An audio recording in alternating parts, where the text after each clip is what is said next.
کو hepatitis C कहते हैं, जिगर की मर्ज को हेपेटाइटिस सी कहते हैं। अच्छा, ये जो लिवर है ना, लिवर जिसे कहते हैं, जिसे जिगर बोलते हैं, जब बंदा खाना खाता है वो खाना मैदे से होके जब इसकी ये मैदे से बाद ये सारी तमाम तर चीजों को उसमें ट्रांसफर कर देता है जिगर के अंदर, और वो सारी चीजों को, वो तमाम तर जिस्म की वो चीजें जो हमारे जिस्म को जिस्म के तमाम तर अज़ा को चीजें चाहिए हैं। जैसे एक बंदा है, उसको कपड़े भी चाहिए, ऐसे ना, उसके जिस्म के लिए जरूरी है कि नहीं जरूरी? सर्दी में उसको कान ढांपने के लिए मफरल भी चाहिए या टोपी भी चाहिए, उसको पहनने के लिए जूती भी चाहिए, ऐसे ही है ना। अगर उसकी नजर कमजोर हो जाए तो उसको चश्मा भी चाहिए कि नहीं चाहिए? उसको आने जाने के लिए सवारी भी चाहिए कि नहीं चाहिए? उसको गर्मी के अंदर पंखे की हवा भी चाहिए, सर्दी के अंदर लिहाफ भी चाहिए, गर्म चीज भी चाहिए। यानी इंसान की जरूरियत है ना, ऐसे हमारे जिस्म की जरूरियात हैं। जब इसके अंदर खुराक जाती है मैदे के अंदर, फिर ये उसमें जिगर में ट्रांसफर करता है, फिर वो शुगर बनाता है। समझ आई मेरी बात? फिर वो जिस चीज की जिस्म को जरूरत है वो बना के फिर उसकी सप्लाई पूरी करता है। प्रोटीन चाहिए, वो प्रोटीन बना के जिगर आगे ट्रांसफर करता है, देता है उसको। शुगर चाहिए, शुगर बना के उसको देता है। चिकनाई चाहिए, चिकनाई बना के जिगर उसको जिस्म को प्रोवाइड करता है।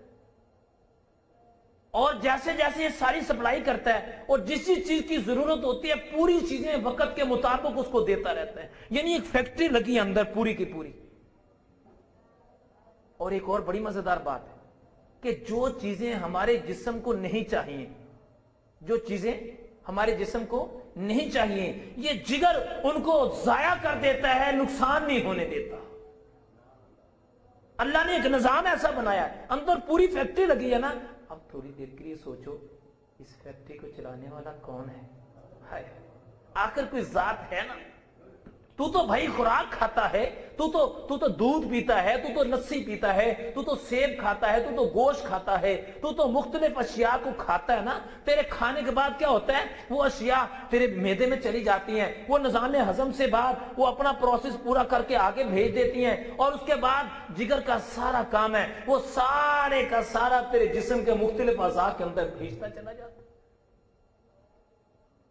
और ये बात याद रखें, शराब पीने वाले का, आदि शराबखोर का सबसे पहले जिगर खराब होता है।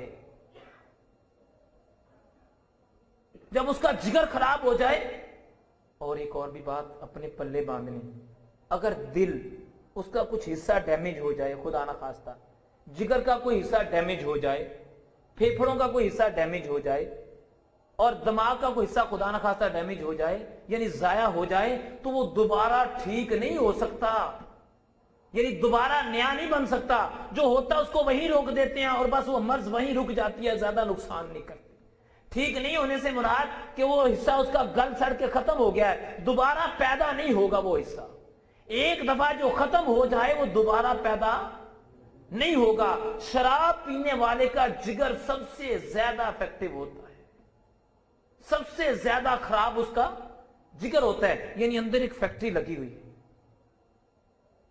इसी तरह हम ये सोचते हैं पता नहीं खून हमारा जो ना, ये खून जिगर बनाता है। मेरे लिए सोच, तू तो रोटी खाता है, तू तो पानी पीता है, तू तो सेब फल खाता है, तू तो फ्रूट खाता है, तू तो दुनिया की चीजें खाता है। ये अंदर उनका खून बनाने वाली कौन सी जात बैठी है? ये तेरे निजाम हजम को, तमाम सब चीजों को सही करने वाली कौन सी जात बैठी है? और ये तेरे जिस्म के अंदर खून और तेरी आंखों की सप्लाई पूरी करती है, तेरे दिमाग की तमाम तर सप्लाइयां पूरी करता है, तेरे जिस्म के अंदर तमाम तर अज़ा को जहां जहां जिस चीज की जरूरत होती है, हत्ता कि तूने अपनी उंगली को अगर ताकत से उठाने तो तू उठा लेता है। ये ताकत पैदा करने वाली कौन सी जात है? तू तो खुराक खा रहा है मेरे भाई, वही खुराक, उसी खुराक को तू किसी जानवर को खिला दे, उसके अंदर भी ये सारा निजाम चल पड़ेगा। वही खुराक एक छोटी सी चूंटी को खिला दे तो वही सारा, हालांकि उसके अंदर जिगर नहीं है, उसके अंदर खून नहीं है, उसके अंदर कोई सिस्टम नहीं है, लेकिन चलती वो भी ऐसे है जैसे मैं और आप चलते हैं। बल्कि चूंटियों से बात याद आ गई, चूंटी की कुव्वत समा देखे कैसी है। چونٹی کی قوت سماع. ہم تو کھاتے ہیں تو پھر قوت سماع سننے کی طاقت پھر بنتی ہے نا. چونٹی. حضرت سلیمان علیہ السلام اپنے ساتھیوں کے ساتھ چلتے آ رہے تھے. سلیمان علیہ السلام 3 میل دور تھے. کتنی میل؟ 3 میل دور تھے. چونٹی نے سلیمان علیہ السلام کے آنے کی آواز سن لی. کتنے میل دور؟ 3 میل دور.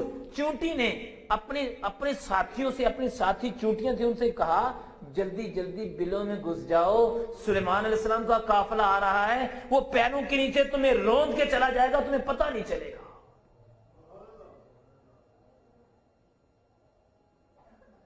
اب سوچیں ذرا، اگر چونٹی کی قوت سماع یہ ہے، انسان تو اس سے بھی اعلیٰ ہے. میرے مالک نے تیری قوت سماع کتنی رکھی ہوگی. اچھا اس بات کو بھی چھوڑیں، یہ تو چونٹی تھے نا، ادھر سے سلیمان علیہ السلام نے چونٹی کی آواز کو سن لیا. اللہ اکبر. سلیمان علیہ السلام، اللہ اکبر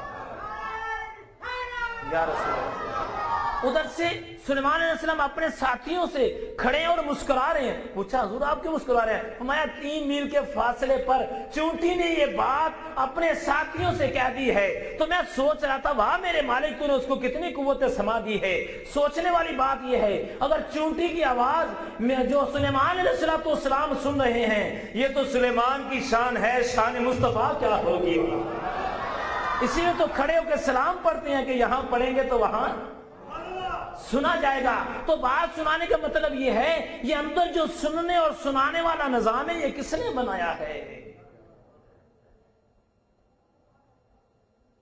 یہ اس کو سپلائی کرنے والی کون سی چیز ہے نا میرے بھائی. یہ جو مائک میرے سامنے لگا ہے، ایک دن اس کے اندر کی چیزیں خراب ہو جاتی ہیں اور چینج کرنی پڑتی ہیں.